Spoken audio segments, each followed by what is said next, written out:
Hello, everyone. Thank you for joining us. I am your host, as always, Michelle Earhart, here with another edition of the Tom's Hardware Show. As always, it is Thursday at 3 p.m. And today I have Andy Klein from Backblaze to me. Backblaze has just published its first SSD Drive Stats report. So we're very excited to go through that and look at drive reliability across a bunch of companies and what sort of operating at this large scale means. But before that, let's roll the intro.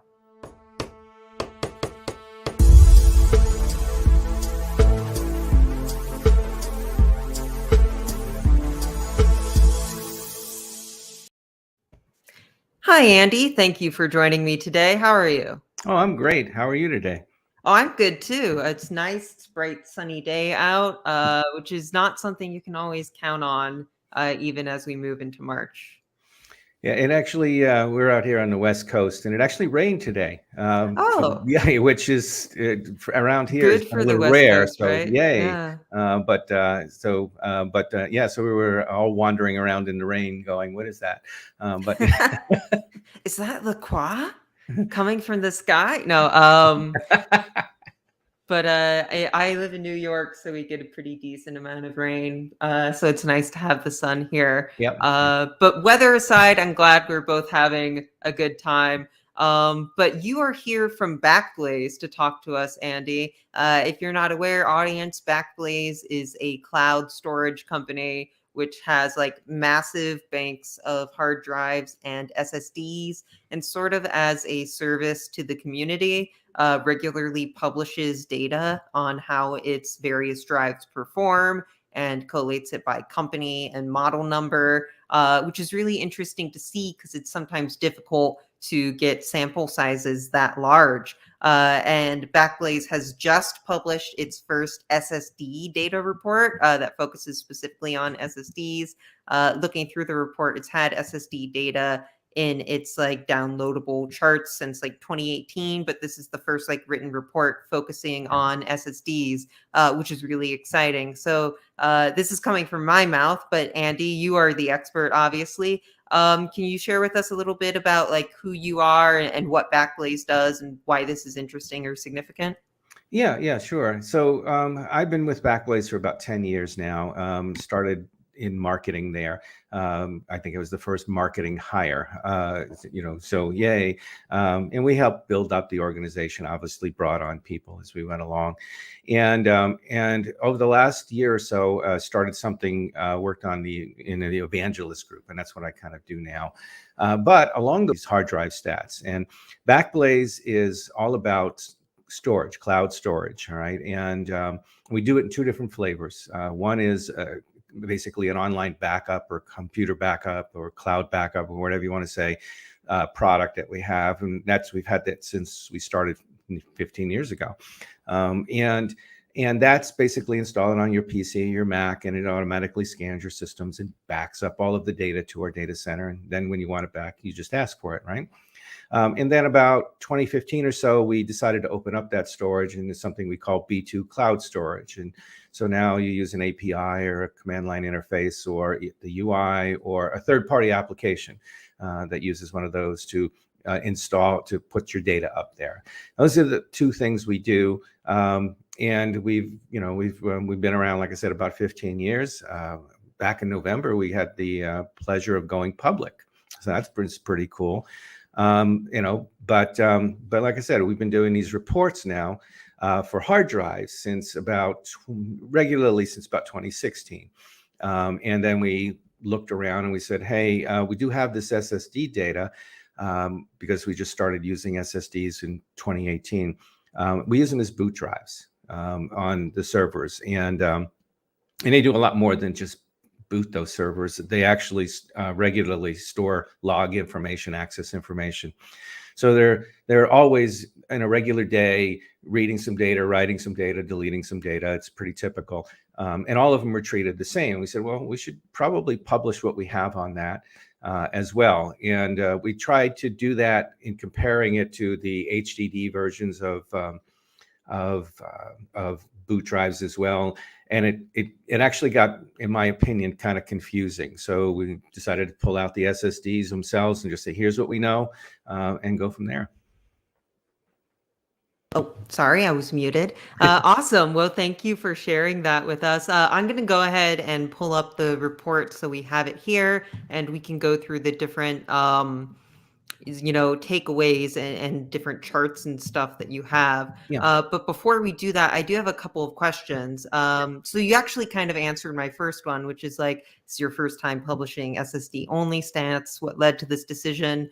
But I am curious, like, why is Backblaze's data specifically significant? Like, how many hard drives are you working with? How many SSDs are you working with? What sort of sample size are we getting here? Yeah, so for the hard drives, we're well over 200,000 now. And the nice part is that they're all in the same basic environment. They all kind of do the same thing, right? They're all storage inside of storage servers. They all store some data. You read some data from it, you delete some files, and so on. And that's the same thing with the SSDs. Now we have 2,200, so obviously significantly less. And we pointed that out in there. We said, look, we have 2,200. That's not an amazing amount of data, but this is what we have, right? And we want to obviously add more to that, but we felt, like I said, we've been doing this for years. And one of the things that I think a lot of folks miss is we produce the reports, which is great, but we also give you the files that we use to make the reports out of. And so the data's actually already been in there since 2018. We just never pulled it out. Going forward. So this was a great way to kind of put it together and say, here's what we have, and here's what we've learned so far. And then this is where we want to go. Awesome. Actually, you know what? I don't always do this. So I'm not exactly sure how this is going to go, but I'm going to try posting the link to the Backblaze report across the various services that we're streaming to so that viewers can follow along on their own if they have a second monitor handy or whatever. But of course, always please feel free to drop comments on whatever streaming service you're using, and we'll pull those out throughout the show and address them as we see them. So a good first viewer comment here from Javier Perea asks, do we need to use special programs to check the health of our SSDs, or is it not worth the trouble? Is it really a risk with domestic use? That's a good question. A lot of computers these days, not a lot, most computers these days are coming with software which tries to guess if there's trouble with your hard drive or your SSD and let you know, which is great, which is really great. Because they're monitoring the various statistics that we monitor, for example. And one of the reasons why we even started all of this way back when. And they're trying to tell you if there's going to be a particular problem. Some people like to run programs that do, in fact, monitor their systems in addition to that.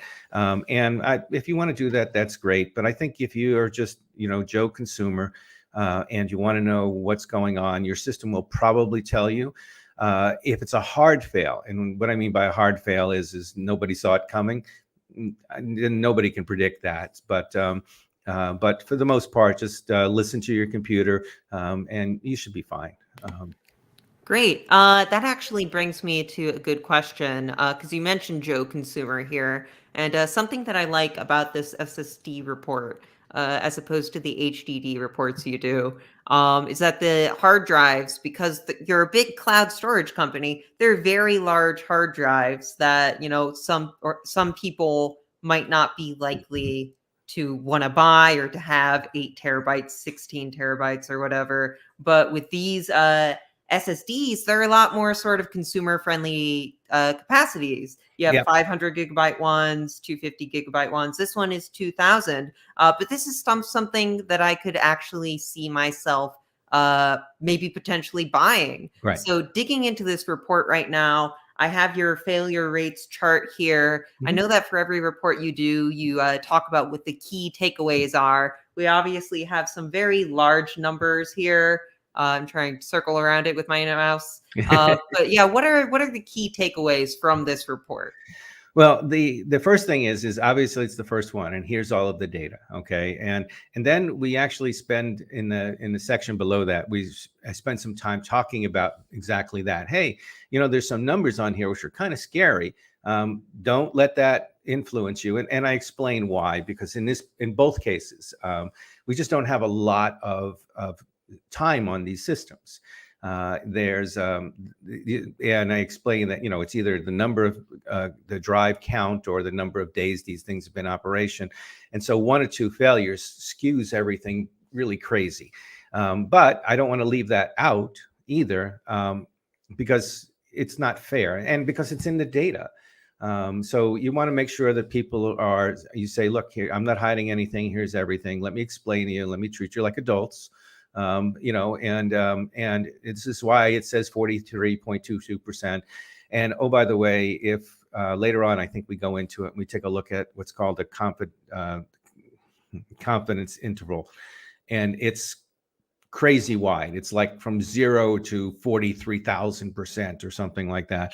And so, so I want to make sure that people are aware of those things. I mean, we do this. One is a little bit of a service.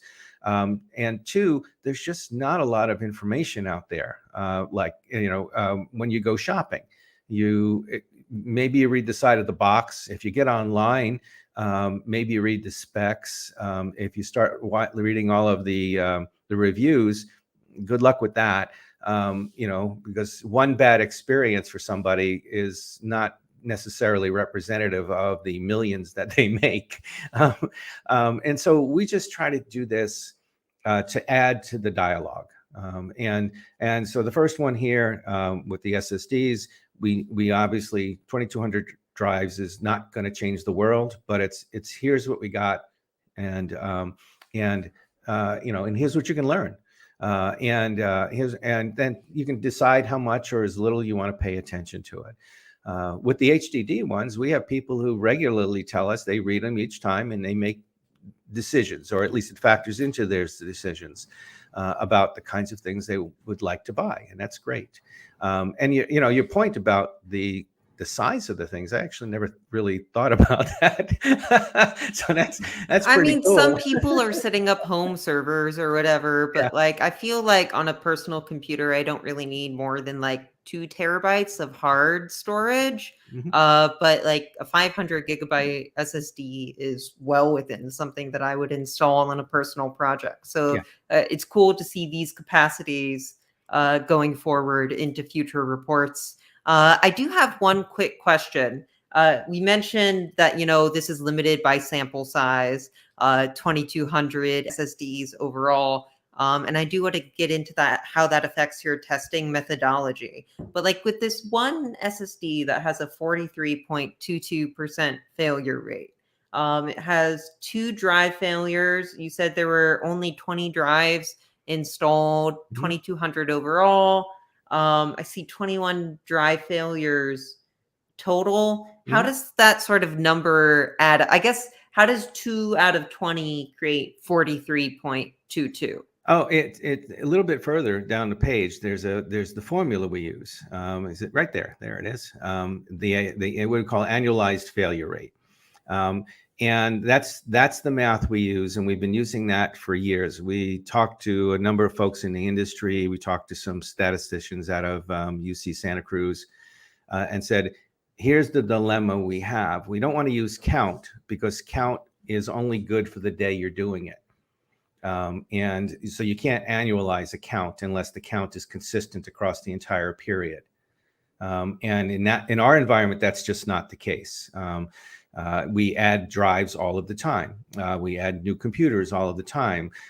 We take away a chunk of models and so on and so forth. So if you have like a drive that you add in January and a drive that you add in December, and the January one, runs longer than the December one, but ends up having a failure, failure and the Mm. December one doesn't, if you don't annualize that data, it could be skewed, right? You get a really skewed number. You Mhm. basically at the end of the year, would you use one drive or two drives?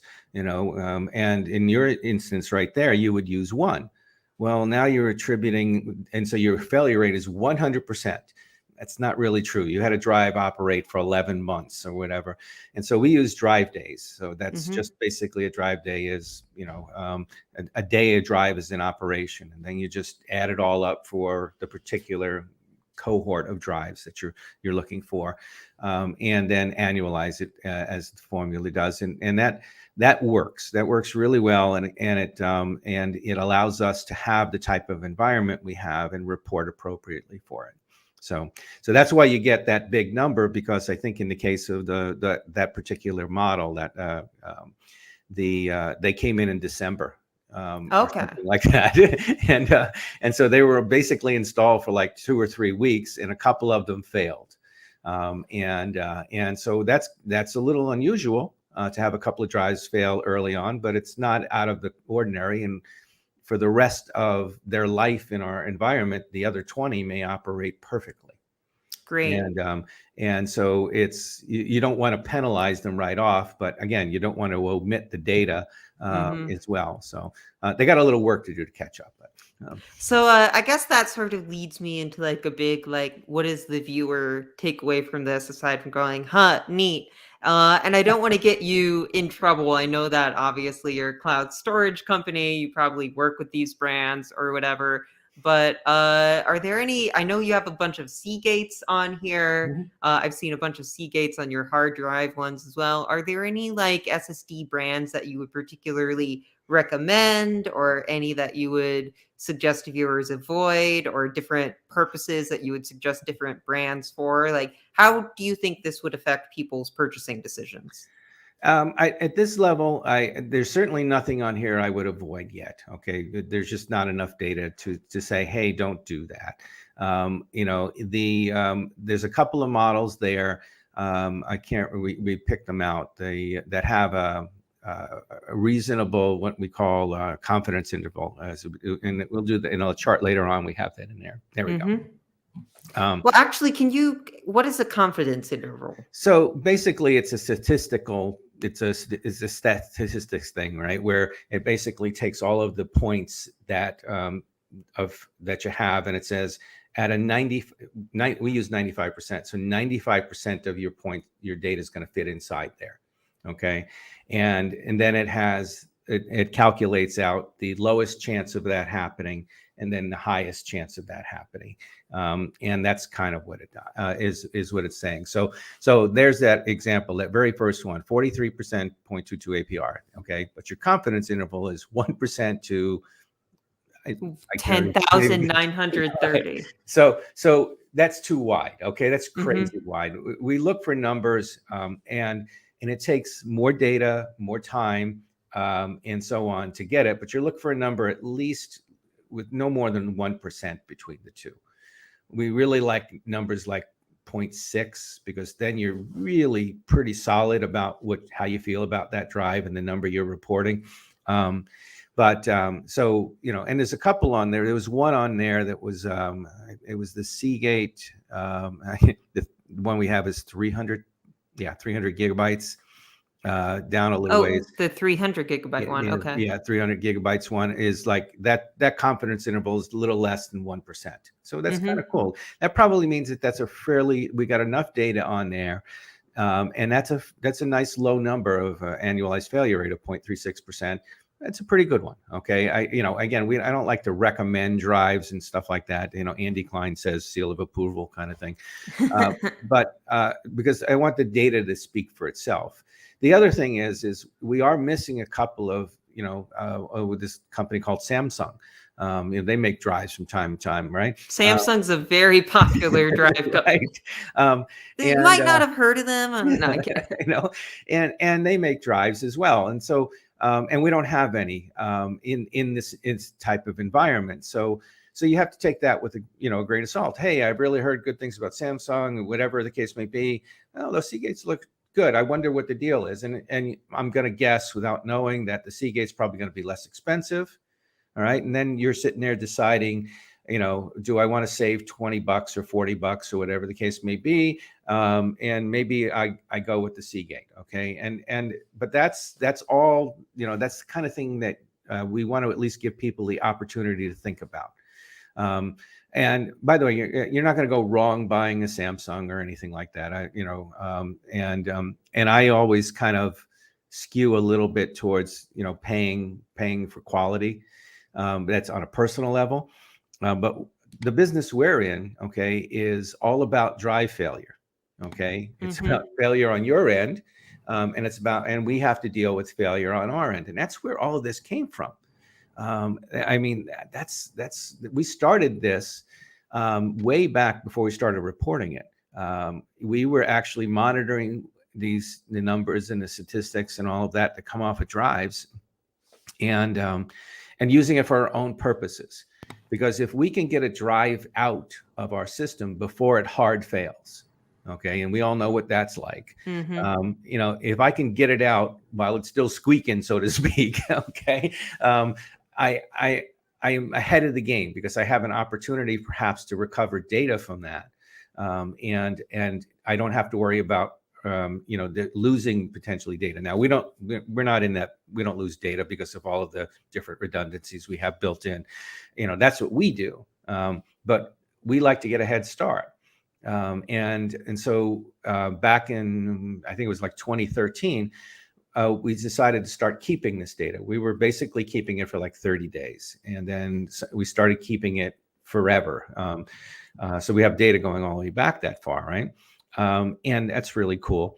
And then 2014 or so, somebody said, well, there's some really interesting things there. And one of our engineers, Brian Beach, wrote a report on it. Said, look what I found. And it was pretty popular. And we said, hey, and then he wrote a couple of others about some other interesting things. And then we said, well, we should really turn this into a professional kind of thing, do it once a quarter, publish it regularly. And it's become what it has. But the whole idea is it's all about dealing with failure.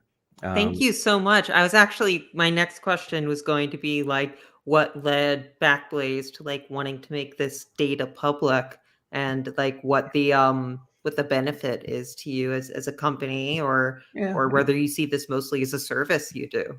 It is both. I won't deny the marketing value of this. Okay, and I spend my time, and this takes a lot of effort on our side of the thing to get this out and make sure the data is correct and accurate. We get the data on one side, and then we actually check it against the operational records to make sure that those things are consistent. So when a drive says it failed, we know it failed. Okay, it was pulled because it was a failure, which is really, really kind of important, to make sure the data is useful. And so there is that, but we also use the same information internally to do exactly what I said.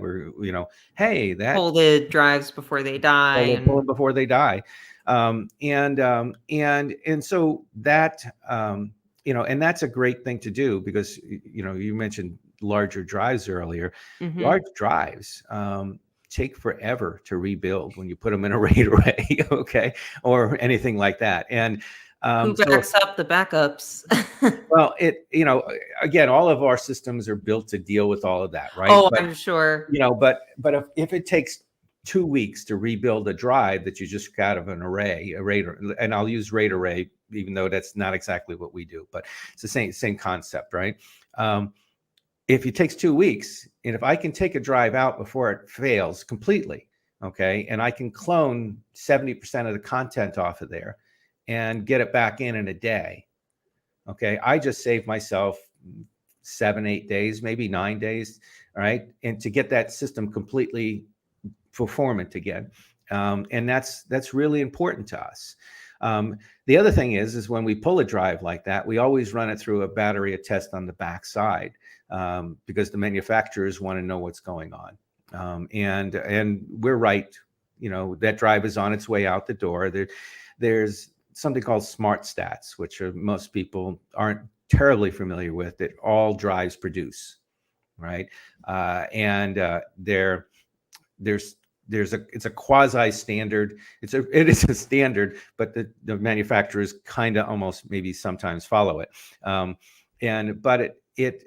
you can interrogate those numbers for each drive, understanding what they mean for each drive, and then make a decision and say, oh, we're detecting media errors and a significant number of media errors on this drive. So many so that it's backing up the commands that we are trying to issue to this thing. And now we have 2 or 3 smart stats just going crazy and telling us this drive is really not in good shape. It's not healthy at this point. And inevitably what happens is that leads to the drive failing, whether it's in a week or a day or whatever. We've even had folks take that data and use it to do modeling to see if they can do drive failure analysis, and doing AI and machine learning techniques to do that. And for the most part, they're actually fairly successful in doing it. It's pretty cool. There's been a number of folks who have done that over the last couple of years, in particular, because it's a great data set to do that kind of stuff on. It's fairly well organized. It's fairly clean. It's not perfect, but it's fairly clean. And then they just analyze it and they do that. And you can do the same things if you want with the SSDs as well. I mean, that's why we started doing the reports, and then over time, like I said, we'll continue to add data to it and keep telling folks what we know. And so we benefit. And if people get benefit out of it when they read the stats and help them make better decisions, then it's even better. Great. That was really in depth. I appreciate that. You did raise a couple of points there that I'm curious to hit on. Number one being, again, for people just joining us, we posted the link to this report earlier in the show. And to see the full data, you can just go there and download the Drive Stats test data if you want to see a bit more detail than we see in the report. So far, we've been talking about failure rates, which is obviously very important to you as a cloud storage company. To the average consumer, there's also things to be considered with like read speeds, write speeds, how the drive performs over time, how many times it can be rewritten, etc. Are those things that we might ever see Backblaze include in its reports as well? Alongside failure rates, or I think the answer is that's something we've been wanting to include. It's more likely to be included with the SSDs because the smaller amount of data that we have to deal with at this point. One of the ones that people talk about, and for SSDs, is the write.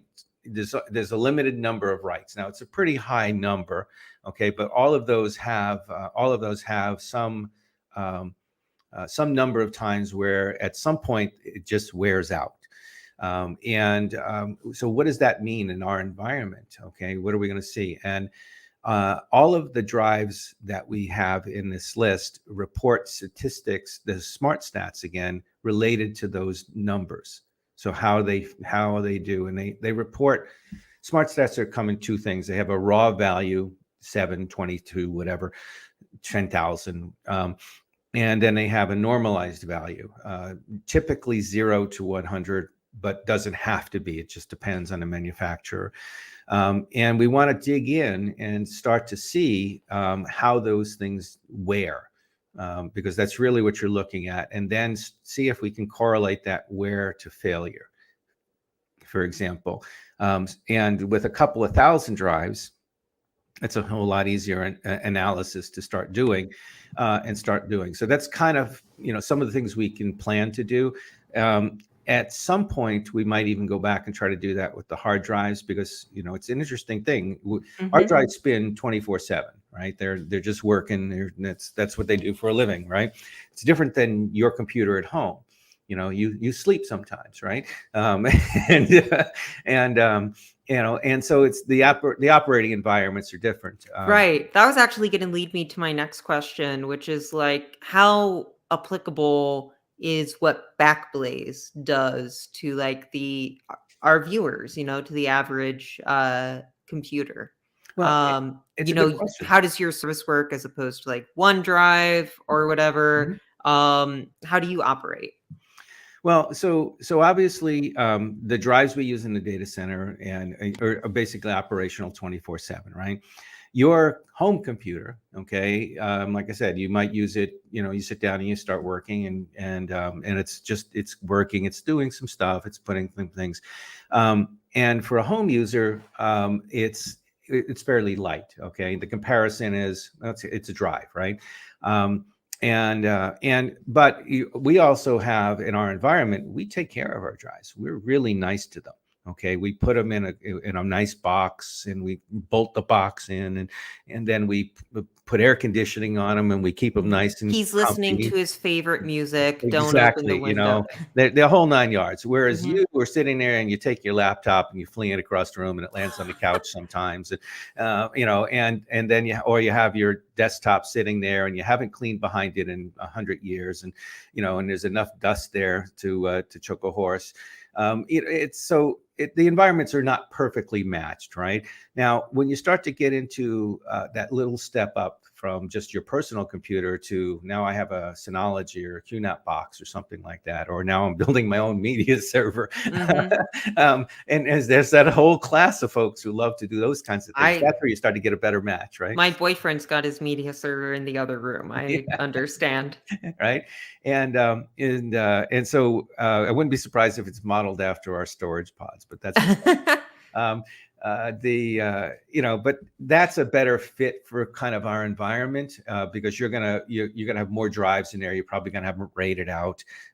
You're going to have them working on a regular basis. You're not going to turn it off at the end of the day when you go to sleep. Mhm. You know, chances are, and things of that nature. You're going to have fans keeping it cool. And stuff like that. You know, no, don't put a pillow on top of that. You'll get it too warm. That kind of.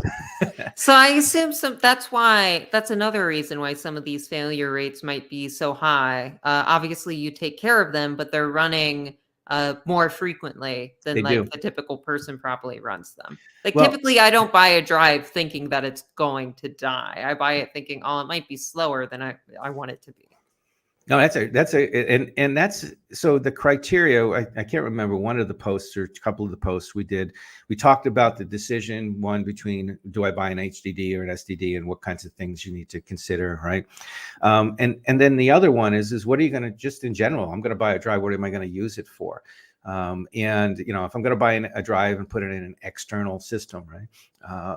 That's great, and it's gonna sit there, and you're gonna store some data on it, and you're gonna write it there. And how often are you really gonna do anything more than that, right? You might read Mhm. it sometimes; it's got some photos on it, but you're not gonna be updating it on a regular basis, for example. So that's one of the things we want to look into, because again, I mentioned at the beginning, these SSDs are a little more than boot drives, right? They're on a regular basis, daily. We're doing something with that drive. We're adding some data to it. We're deleting some data off of it. We're reading some data to put someplace else, whatever the case may be. And so it's probably a little busier than your home computer or something like that, from that perspective, and that begins to tie into how the wear is and what we used to call IOPS, right? And so on. And so if we want to dig into those smart statistics and see if we can get that information out, see if there is relevancy there that we can share. If there is, Great. then we will. I'm excited to see these already very enlightening reports perhaps get even more in depth in the future. Yeah. We do have some charts on this that we haven't looked at yet. I don't want everyone to think that we're going to spend the whole time staring at this, but before we get into that, I do have a couple of viewer comments that I wanted to highlight. First being Rurutu M saying, let's get some cats in the server room to simulate an IRL home. I wouldn't say no to some Backblaze barn cats, but I The guess it's first your office. first a little tough. I don't know. So this is the question that I'm curious about, which is, are servers using NVMe or are they still using SSD over serial SATA? I was actually curious about this when I was what is it? Trying to make the thumbnail for this video. I'm like, what do their drives even look like? So all of them except the Dell model that's there are SSD over serial SATA. Okay. The Dell is a basically it's a M2. It's mounted in a board, and it uses NVMe as part of it. So it was one of the things I was going to include in here, and then at the last minute I didn't include it. So that's a very good observation. So I appreciate that, Avia. Great. Thank you, Javier. So going down, we have annual SSD failure rates, but we have these charts too, which is cumulative versus quarterly SSD failure rates. Can you tell us a little bit about this?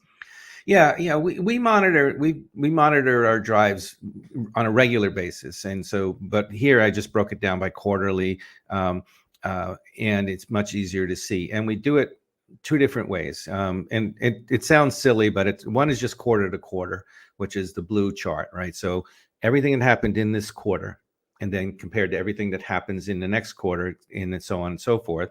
And then cumulative is just how it travels along. You just keep adding the data on to the end, right? And they serve different purposes. And the quarter to quarter one is we're looking for some trigger event, and this just comes from working with the hard drives over the years, that really something weird just happened or is happening. Occasionally, hard drives, for example, a model we call hit the wall. Okay, you suddenly get to 2, 3, 4 years, whatever the number is, and suddenly drives start failing at a really hard rate, and you want to see that. You want to understand it because you may have made some assumptions prior, about when you were going to replace those things, and now you have to redo something. And we're constantly upgrading our systems, taking out drives, usually smaller drives, 4, 6 terabytes, whatever, replacing them with 12, 14, 16s as the case may be. And so you want to arrange that dance, so to speak, so that you're optimizing getting out the drives that are starting to get to that point in their life where there's a large number of failures. Yeah, I noticed that you said that you compare it to the older SSDs a little later on. Yeah.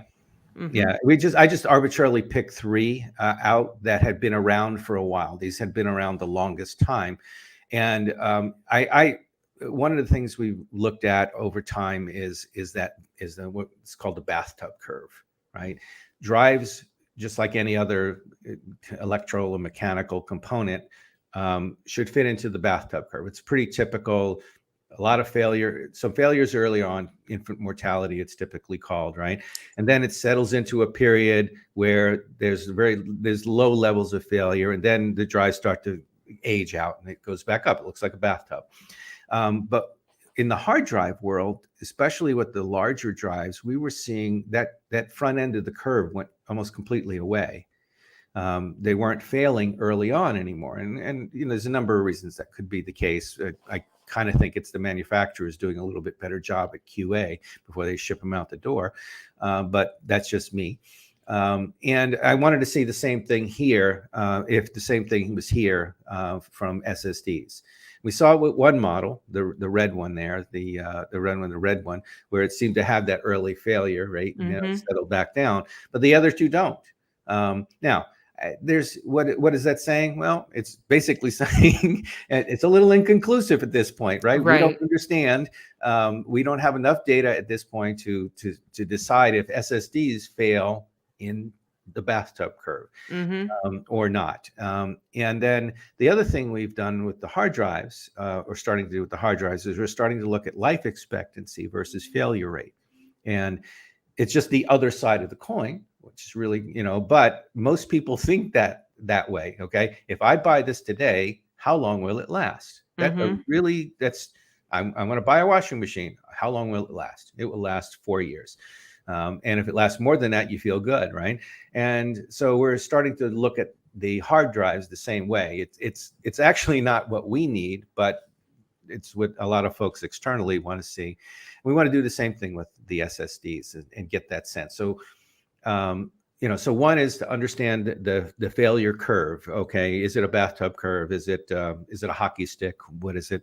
And then 2 is begin to understand really what the life expectancy is. And so when we say, hey, this drive here, we bought it, we've been using it for 2 years, the life expectancy of this drive based on that data is 4.5 years, and whatever. And then that becomes really, really useful information for people. Great. Thank you for sharing. Obviously, this is 3 drives that you picked out of 22 or 3 models, and you have 2,200 drive like individual drives total. So your data is only going to get more in depth over time. I am curious before we wrap up here. If only having 2,200 drives changed the way that you calculated your data at all. It didn't. We applied the same formulas, and we let the that confidence interval tell the truth, so to speak. Okay, here's the data, and this is what this is how much you can trust it. And I think that's the best way to do it. Like I said, we never want to be accused of hiding anything or anything like that, because we publish the data. My goodness. By the way, if somebody does want the data, you pointed out that they can do it. There is a lot of it. I think the last time I tried to add it all up, there was something like 166. Was it gigabytes? So yeah, it's a lot. You're going to spend a lot of time getting it down and unpacking it and all of that. I'm not discouraging you from doing that, by the way, but and many folks have. I was actually a little surprised, more than surprised. I was doing some research, and Google has a citation site that they use, that they put up things in, and I looked, and over the last myself on that a few times. Go on, sorry. Yeah, exactly, and so I was on there, and I checked, and I said, oh, I wonder how often people actually cite this stuff. And since 2018, the data's been cited in various things over 100 times. So people find it useful, to download and then do something with that's interesting. We find colleges use it as part of a teaching tool, which is great.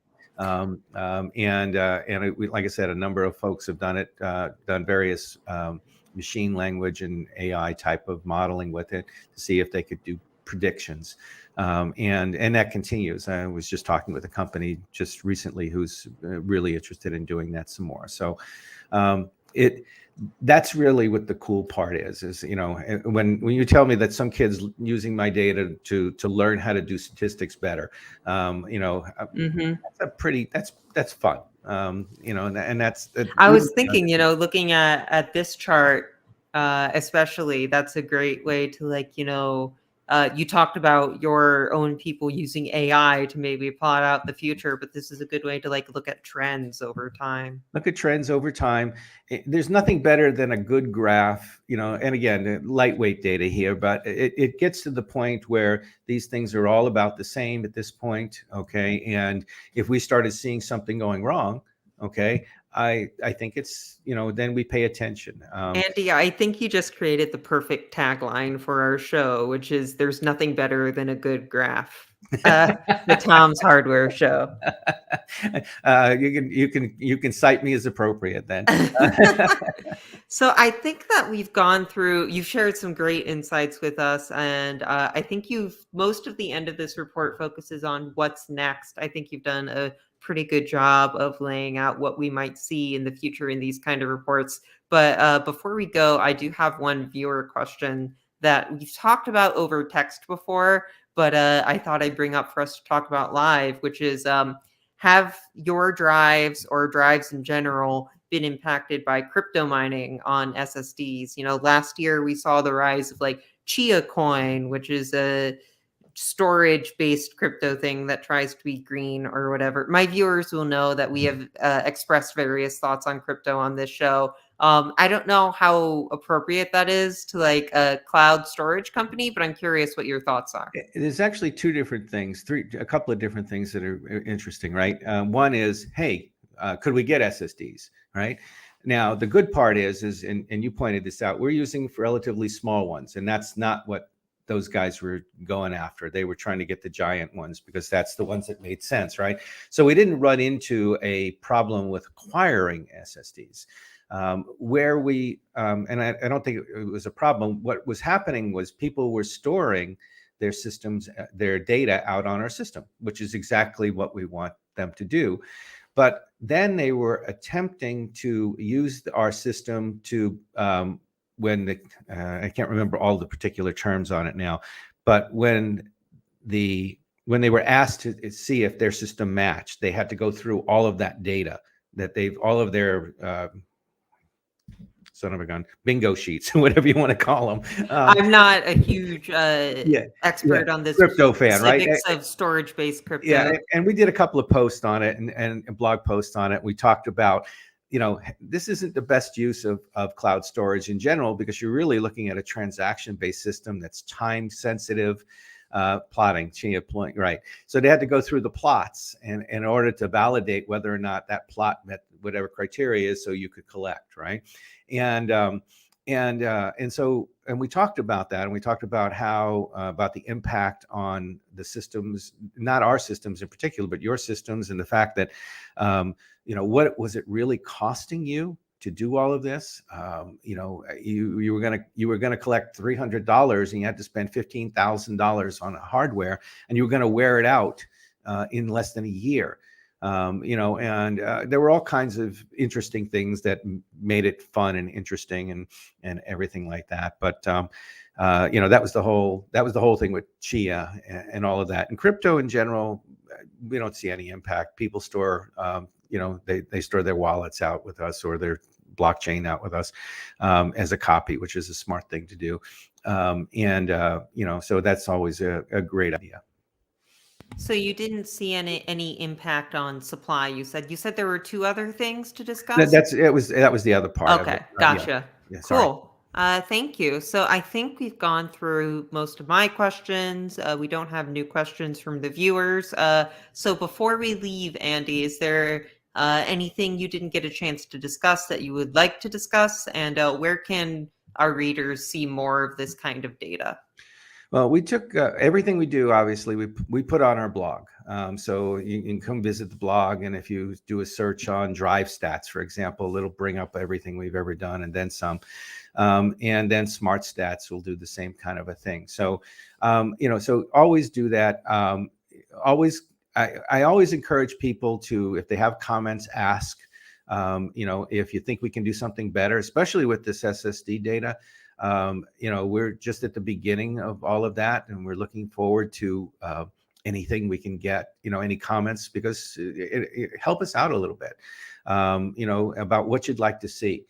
Your question about IOPS and wear and tear is exactly the kinds of things that we want to hear about, because if we can do it, that's great. Now, on the flip side of that, we're trying to run a business, and there's always that but we'll do what we can to help shed light on it, because this is really important. You're sticking all of your data on there, or everything is really important these days is on a disk somewhere, right?